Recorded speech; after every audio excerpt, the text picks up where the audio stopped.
வாரம் சண்டே சமையல் எங்கள் வீட்டில் என்னென்னு பார்க்கலாம் வாங்க வீடியோக்குள்ளே போகலாம். சுட சுட சாதம் வடித்து ஹாட் பேக்கில் மாற்றி வச்சுருக்கேன். 2-3 வாரத்துக்கு மேலே ஆகுது நான் சண்டே சமையல் வீடியோ போட்டு.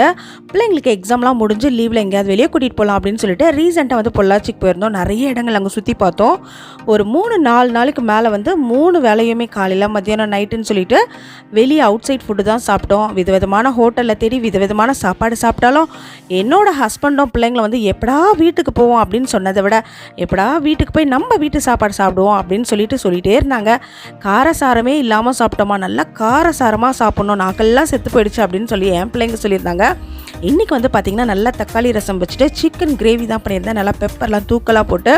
இப்போ வந்து பார்த்திங்கன்னா வெயில் நல்லா இருக்குது, சிக்கன்லாம் சாப்பிடக்கூடாது சூடு அப்படின்னு சொல்லுவாங்க. அந்த சூடை பேலன்ஸ் பண்ணுற மாதிரி நல்லா தக்காளி நிறைய போட்டு தக்காளி ரசமும் மோரும் கலக்கி வச்சுட்டாங்க.